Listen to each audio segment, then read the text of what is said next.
Inspect upon arrival to ensure the probe and all accessories are complete. Check whether the serial number on the packaging matches the serial number on the probe. Remove the probe from the box and place it flat. Take out the float clips from the box.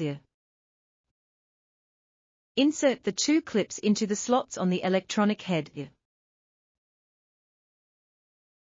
Install the oil float and water float.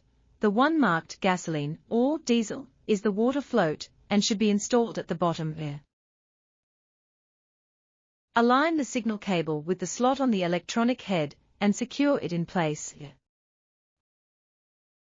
Prepare a half, 4-point, female thread in the center of the flange in advance, or weld a short section of 1/2 male threaded pipe. Take out the 1/2 adapter and rubber plug from the accessory kit.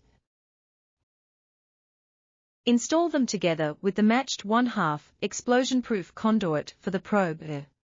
Connect the 1/2 adapter and rubber plug to the flange. Apply liquid thread sealant to the threaded connections for sealing.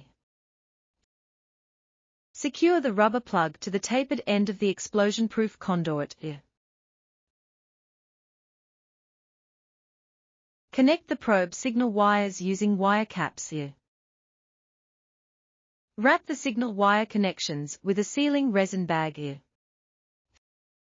Fill with explosion-proof sealing compound to ensure waterproofing and prevent short circuits. Installation in the tank area is complete.